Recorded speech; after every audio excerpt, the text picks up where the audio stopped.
ज़ॉम 100 bucket list of the dead के episode 8 में आपका स्वागत है। एपिसोड की शुरुआत में हम देखते हैं वो तीनों नदी किनारे योगा कर रहे हैं, जहां पर अकीरा सबको बताता है कि हमें पास्ट फ्यूचर की चिंता छोड़कर प्रेजेंट में जीना चाहिए। योगा करने के बाद वो लोग वापस से निकल पड़ते हैं। अकीरा ने अभी तक अपने बकेट लिस्ट में से 15 काम कर लिया है। अकीरा को लगता है कि वो 100 काम एक महीने में कर लेगा। तभी केंचो पूछता है तुम्हारा घर और कितना दूर है, जिस पे अकीरा बोलता है कि वो 1 घंटे में पहुँच जाएंगे।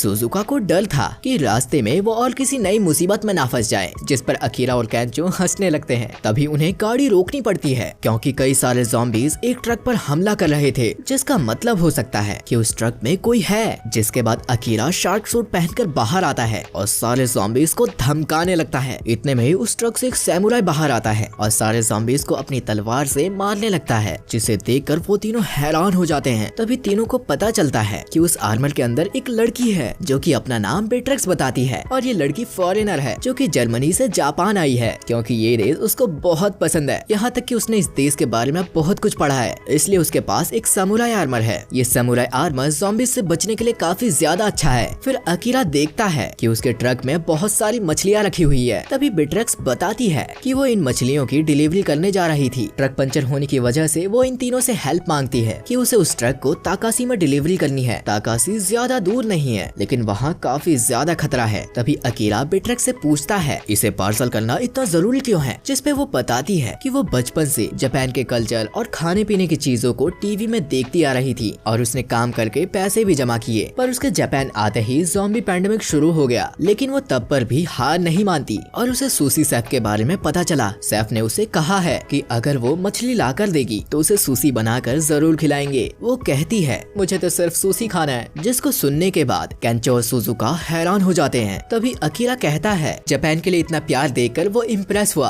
अब चाहे कुछ भी हो जाए, चाहे उनकी जान ही क्यों ना चली जाए, लेकिन वो मछली को डिलीवर जरूर करेंगे। दरअसल अकीरा के लिस्ट में भी सुशी खाना लिखा हुआ है। अब ये लोग मछली डिलीवर करने के लिए शहर की तरफ जाने लगते हैं। फिर बेट्रिक्स शेफ का एड्रेस बताती है। अकीरा को यकीन था कि वो लोग किसी फेमस जगह जा रहे हैं। तभी बेट्रिक्स बताती है कि आखिरी बार शेफ से 3 दिन पहले बात की थी। वो कहती है शेफ बस जिंदा हो। थोड़ी देर बाद वो लोग एड्रेस पर पहुंच जाते हैं, लेकिन रास्ते में ढेर सारे ज़ॉम्बीज़ होते हैं। जिसके बाद अकीरा और बेट्रिक्स ज़ॉम्बी से लड़ने के लिए अपना आर्मर पहन लेते हैं, पर उनके पास कोई भी प्लान नहीं था क्योंकि वो लोग बिना सोचे समझे काम करते हैं। तब सुजुका प्लान बनाती है, जिसमें सबसे पहले केंचो नंगा होकर ज़ॉम्बीज़ को अपने पीछे बुलाता है। जिसके बाद अकीरा बीच में एक ट्रक को लगा देता है और बचे कुछ ज़ॉम्बीज़ को बेट्रिक्स अपने तलवार से मार देती है। फिर वो लोग गाड़ी के हॉर्न को बजाकर सभी ज़ॉम्बीज़ को एक साथ लाते हैं और उनके ऊपर शराब की बोतलों को फेंकते हैं। तभी सुजुका इन्हें आग लगाने बोलती है, पर अकीरा से माचिस नहीं जलती, जिसकी वजह से ज़ॉम्बीज़ उनके आरवी वैन की तरफ जाने लगते हैं। उन्हें जल्दी से ज़ॉम्बीज़ को रोकना होगा क्योंकि अगर ज़ॉम्बीज़ आरवी वैन तक पहुंच गए तो उन्हें मछलियों को अलविदा कहना होगा। ये देखकर बेट्रिक्स डर जाती है, जिस पे अकीरा कहता है डर एक बहाना है काम ना करने का। अगर वो सूसी नहीं खा पाए तो इससे अच्छा होगा कि वो ज़ॉम्बीज़ बन जाएं। इतना कहकर वो नीचे कूद जाता है और ज़ॉम्बीज़ को पीटकर आरवी वैन से दूर रखने की कोशिश करता है। तभी बेट्रिक्स अपनी तलवार को लेकर यहाँ आ जाती है। फिर दोनों मिलकर ज़ॉम्बीज़ को मारने लगते हैं, लेकिन ज़ॉम्बीज़ खत्म होने का तो नाम ही नहीं ले रहे थे। तभी कहीं से एक ड्रोन यहाँ आता है जिसमें म्यूजिक बज रहा था। दरअसल ये लोग यहाँ आने से पहले टॉय शॉप में रुके थे और सुजुका ने पहले ही एक बैकअप प्लान बना लिया था। जिसके बाद सभी ज़ॉम्बीज़ उस ड्रोन के पीछे जाने लगते हैं। उन्होंने कुछ टॉयज को पेट्रोल पंप के पास भी रख दिया था। तभी केंचो मोनोट्रॉक्स जलाकर वहाँ फेंक देता है, जिससे पेट्रोल पंप पर धमाका होता है और सारे ज़ॉम्बीज़ जल जाते हैं। शाम तक वो लोग शेफ के पास पहुँच ही जाते हैं। फिर शेफ सभी को सुशी बनाकर खिलाता है, जो कि उनको काफी ज्यादा पसंद आता है। तब शेफ कहते हैं मैं तो 30 सालों से सुशी बना रहा हूँ, लेकिन तुम इस हालत में भी मेरी सुशी खाने आए हो, ये जानकर मुझे बहुत खुशी हुई। तुम जितना चाहे उतना सुशी खा सकते हो। बेट्रिक्स पहली बार सुशी खाती है। वो कहती है ये थोड़ा कड़वा है, लेकिन ये बहुत ज्यादा टेस्टी है। मुझे यहाँ आकर बहुत खुशी हो रही है। शेफ बेट्रिक्स को देखकर रोने लगते हैं। जिसके बाद वो कहते हैं मैंने यहाँ काम के अलावा कुछ नहीं किया, यहाँ तक कि मेरी बेटी की शादी और मेरी बीवी के डेथ पर भी मैं यहाँ काम करता रहा, लेकिन आज के जितना गर्व मुझे कभी महसूस नहीं हुआ। इसलिए तुम जितना चाहो उतना बियर पी सकते हो। जिसे सुनकर वो लोग और भी ज्यादा खुश हो जाते हैं। अगले दिन ये फिर निकल पड़ते हैं। उन्हें आज कुछ ज्यादा ही गर्मी लग रही होती है और वो कई दिनों से नहाए भी नहीं होते। तभी सुजुका कहती है कि नदी में नहाने से बदबू और भी ज्यादा आएगी। वो गर्म और साफ पानी से नहाना चाहती है, इसलिए वो हॉट स्प्रिंग वाली जगह पर जाते हैं। ये एक हॉट स्प्रिंग टाउन है जहाँ पर बहुत सारा गर्म पानी बह रहा था। बेट्रिक्स को यहाँ के कपड़े छोटे हो रहे थे, जिसे देखने के बाद सुजुका कहती है काश ये प्रॉब्लम मुझे क्यों नहीं होती। जिसके बाद बेट्रेक्स हॉट स्प्रिंग के बारे में बताने लगती है। उसे उन तीनों से ज्यादा जापान के बारे में पता है। तभी बेट्रेक्स बताती है कि लव को छोड़कर यहाँ सभी बीमारियां ठीक हो जाती है। जिसके बाद अकीरा सुजुका से कहता है डेट के लिए जगह काफी अच्छी होती। जिस पर सुजुका कहती है डेटिंग बस एक टाइम वेस्ट है, लोगों को इसकी जगह अपने स्किल्स पर काम करके पैसे कमाने चाहिए, उन्हें बाद में इन चीजों के बारे में सोचना चाहिए। जिस पे अकीरा कहता है अगर उसके पास कोई पार्टनर होती तो उसे काम करने के लिए और भी मोटिवेशन मिलता, क्योंकि सुजुका उसके खिलाफ थी, क्योंकि उसे लगता है कि वो किसी ऐसे के प्यार में पड़ सकते हैं जो कि उसे वापस प्यार ना दे, जिससे सिर्फ टाइम की बर्बादी होगी। जिसके बाद उन्हें एक बड़ा सा टब दिखता है। फिर अकीरा और कैंचो बिना सोचे समझे उसमें कूद जाते हैं। सुजुका नहाने के लिए काफी ज्यादा एक्साइटेड है, लेकिन बेट्रेक्स बताती है कि वुमन टैब में जो पानी है वो काफी ठंडा है, क्योंकि उसका पंप काम नहीं कर रहा है और सिर्फ एक इसी टब में गर्म पानी है। जिसके बाद अकीरा और कैंचो हीरो बनते हुए कहते हैं कोई बात नहीं, हम समझ सकते हैं, वैसे भी इसमें शर्माने वाली बात नहीं है, तुम लोग यहाँ आ सकते हो। लेकिन सुजुका उन लोगों को मना कर देती है। पर तभी बेट्रेक्स कल्चर का ज्ञान देने लगती है कि पुराने जमाने के लोग क्या करते थे, इसमें शर्माने जैसा कुछ भी नहीं है। इतना कहकर बेट्रेक्स भी पानी में जाने लगती है और उसे देखकर अकीरा और कैंचो खुशी से रोने लगते हैं। तभी पानी से एक ज़ॉम्बी बाहर आता है और देखते ही देखते टब में से कई सारे ज़ॉम्बीज बाहर आते हैं, जिससे उनको नहाने की जगह अपनी जान बचाकर भागना पड़ता है। फिर ये लोग एक ऊंचे पहाड़ पर चढ़कर बैठ जाते हैं। अकीरा और बाकी के लोग गुस्से में होते हैं क्योंकि उन्हें हॉट स्प्रिंग में नहाने को जो नहीं मिला। जिसके बाद वो लोग यहीं पर सो जाते हैं। आधी रात में अकीरा की नींद खुल जाती है, उसे प्यास लगी है, इसलिए वो जंगल के अंदर चला जाता है,